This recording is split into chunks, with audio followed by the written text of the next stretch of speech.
Baahubali cinema দিয়ে খ্যাতির শীর্ষে ওঠেন অভিনেতা প্রভাস। একের পর এক কাজ করে যাচ্ছেন নতুন সব সিনেমায়।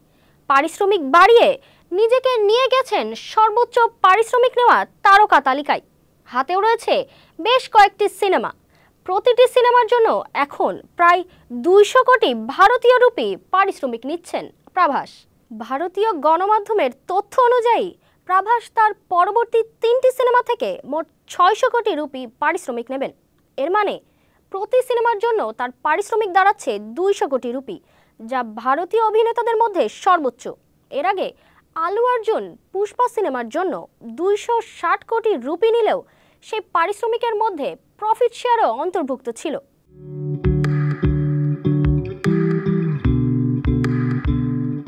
প্রভাস কেবল পারিশ্রমিক হিসেবেই নিচ্ছেন 200 কোটি রুপি। কেজিএফ ও কান্তারা এর মতো সফল সিনেমা নির্মাণের জন্য প্রশংসিত হোমবালে ফিল্মস প্রভাসকে নিয়ে 3টি সিনেমা নির্মাণ করতে যাচ্ছে। এই সিনেমাগুলো পরপর 2026, 27 এবং 28 সালে মুক্তি পাবে বলে পরিকল্পনা করছেন নির্মাতারা।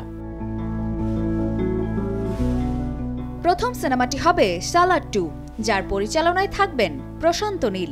বাকি দুটি সিনেমার নাম ও পরিচালক এখনো চূড়ান্ত হয়নি, তবে লোকেশ কঙ্করাজ ও প্রশান্ত ভার্মা পরিচালনা করতে পারেন বলে শোনা যাচ্ছে।